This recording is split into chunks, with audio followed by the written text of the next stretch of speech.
for my second day of Christmas, I'm going to create this candy cane wreath. And I got this candy cane form from the Dollar Tree. And then I believe I got these from Michael's.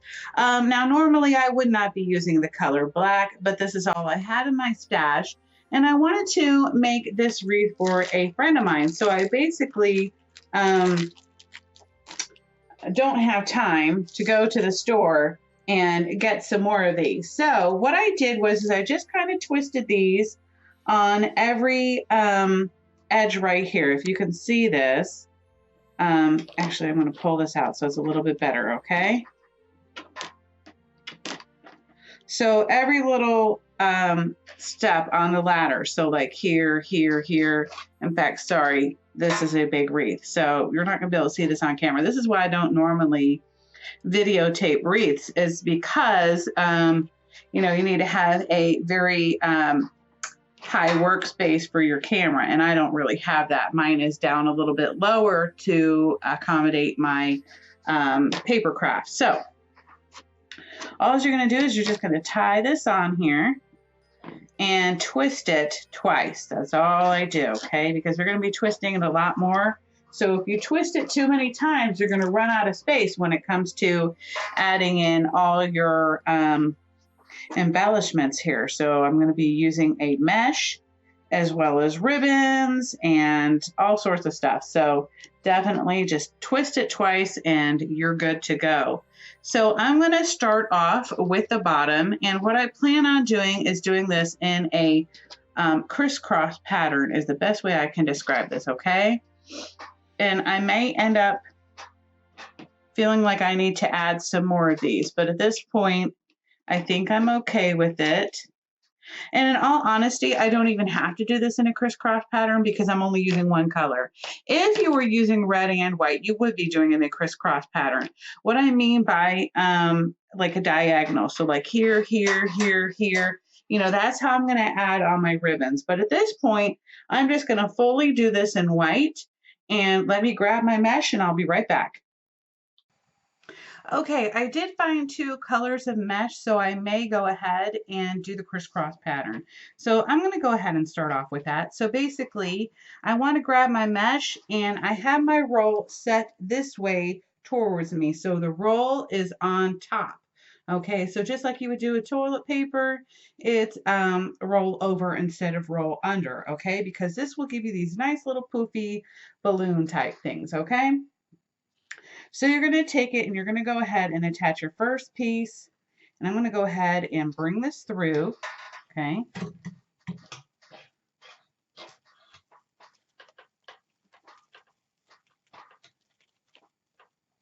Actually, let me do it like this way.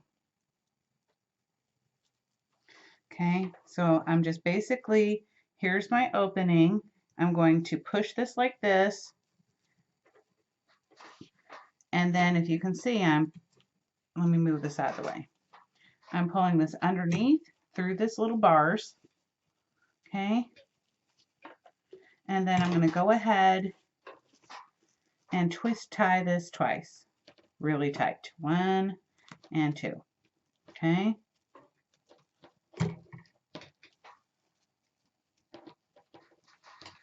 Okay. I'm going to skip this one, and I'm going to go to this one. So again, we're going in that diagonal pattern. But first of all, it depends on how much floof you want. You could go from, this is where I do my measurements, okay? So let's say I put my fingers underneath here, and then I measure it to about there, which would be the next one. Or if you want a lot more floof, you're going to go to the next one, okay? I think I'm going to go with a smaller floof, okay? That's the best way I can call it, is floof. So let me go ahead and measure it. So as you can see, I have kind of like a little bubble, okay? So I'm going to go ahead and crisscross that over.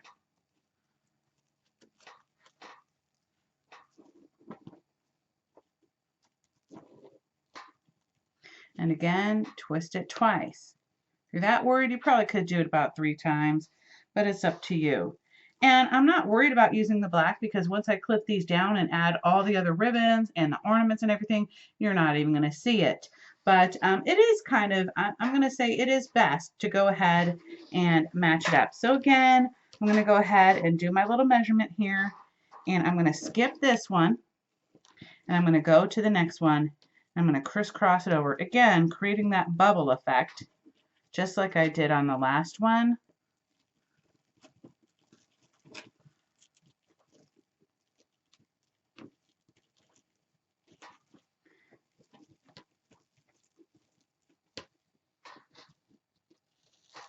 I'm almost thinking I want it a little bit bigger. In fact, I am going to make it a little bit bigger.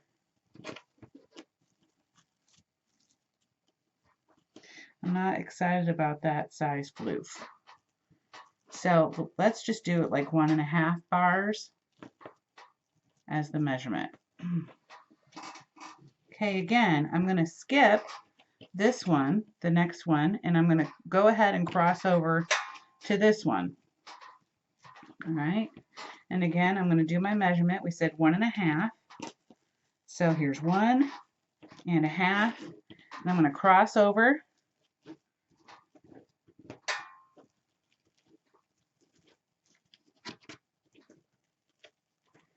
And then push it down.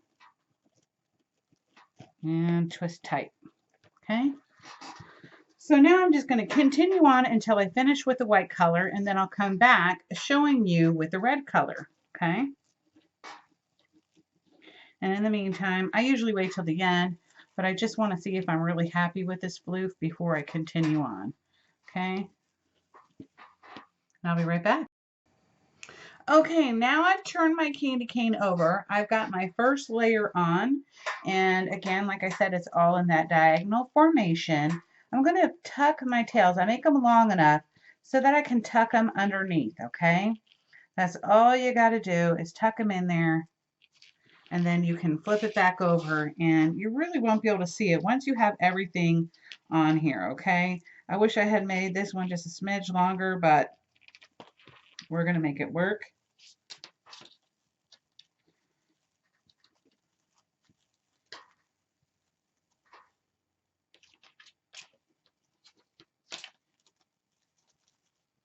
And then that way your tails are out of the way and hidden. And not only that, it gives a little more where you can hide your little bars here, okay? So now I'm just going to go ahead and with my remaining pieces that I need, I'm going to go ahead and have these sticking out so I know where they're at. I'm going to actually trim this off. Anything that's sticking out that you don't like, let me see. Did I not tuck that in there right? Guess I did not. Hold on, let's try this again. Ah, there it is. That's why. Okay, try that one more time.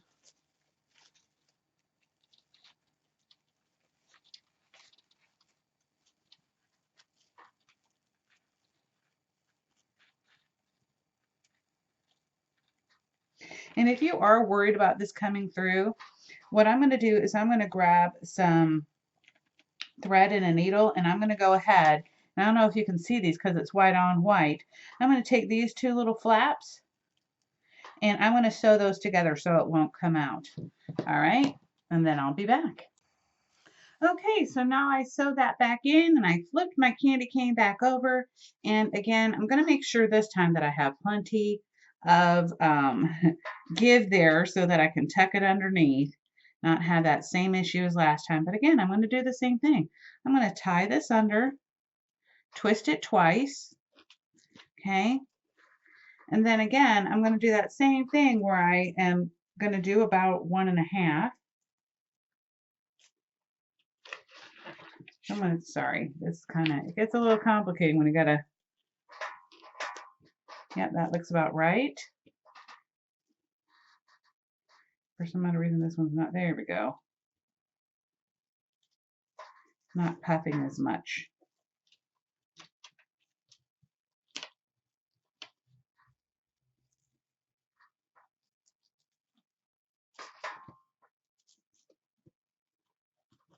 Okay, so then I'm just going to continue on with the same pattern. All right, and trust me, I know it kind of looks naked now, but this is really just an accent. This is just your base, and you won't be able to see this once you've got all your ornaments and other ribbons on here. I mean, it's going to be barely noticeable. Okay, so I'm going to go ahead and twist that. Again, I'm going to measure it the 1.5 again. And then I'm going to, it might be easier for me to turn this cane to cane upside down at this point. All right.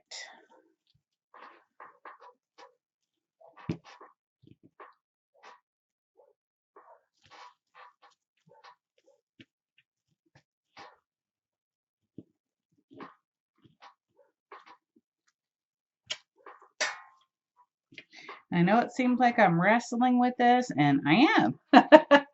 This is a lot of wrestling with this dang mesh, tell you, but the results are gorgeous, so it's kind of worth the battle. And so I'm just going to continue on, and then I'll come back at the end, and then we'll start adding all our other embellishments.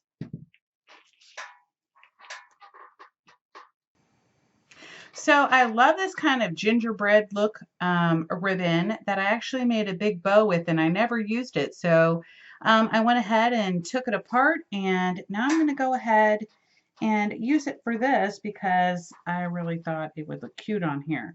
So I'm going to go ahead, and again, I'm going to do it in that diagonal style. I'm going to go ahead and do a tail long enough again so that I can glue it under and tuck it out of sight, twist it twice, and I'm just going to try to stay in the areas that I already have it crinkled, okay? So, and this was a fairly large bow. I didn't like how it turned out because this isn't wired, okay? I really prefer wired ribbon when making bows, and this particular ribbon is not. So this is perfect for this type of project right here.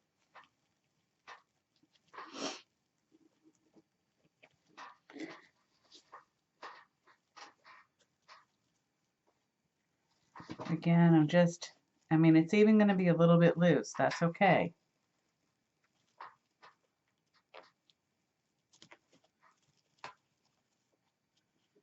Maybe that's a little too loose. Okay, let's just tone this down a smidge.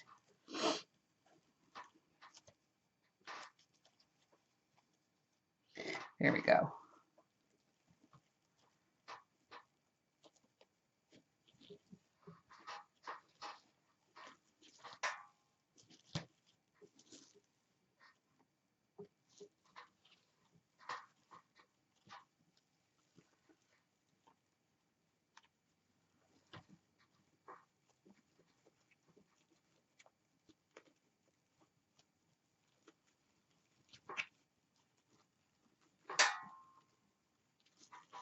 These are honestly so hard to video, I'm telling you. It just, to me, it just looks like a whole mess that I can't even see what people are doing when they do these videos, honestly. But I'm going to do my best.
Then again, I'm going to cut my tail long.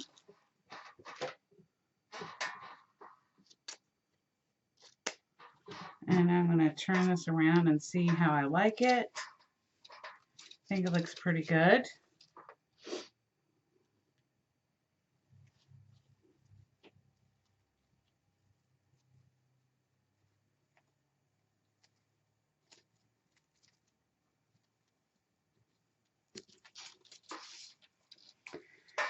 Now I can start adding my Christmas balls on here and any other ribbons that I'm going to add on, and then I'll come down at the end and show you my finished product.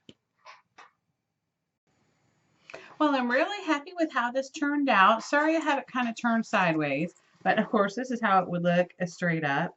But usually on my door, I kind of have mine at an angle. So basically all I did was use the little rope from the Dollar Tree. This is silver. This is something that I got from Hobby Lobby years ago, and I finally had a chance to use it. It's just a velvet ribbon that I made bows out of. Actually, I just did a single bow and then just attached it kind of like, again, at diagonal areas. And also, let's see, I added in the Christmas little bulbs, and those were from the Dollar Tree. So I got 2 packages of those, and they came in like a package of 6, I believe. And then also, this is a little, they call it tree garland. I believe that's what it's called, and I got that from the Dollar Tree as well. Anyway, I'm really happy with how it turned out. I hope my neighbor friend loves this, and I hope you all have a wonderful and fabulous day. Again, if this tutorial, it was really kind of hard to do. As you can see, I even lifted my camera some more, and still I couldn't get the whole thing into the shot. So anyway, I hope you all have a wonderful and fabulous day, guys, and I will see you for day 3. Bye.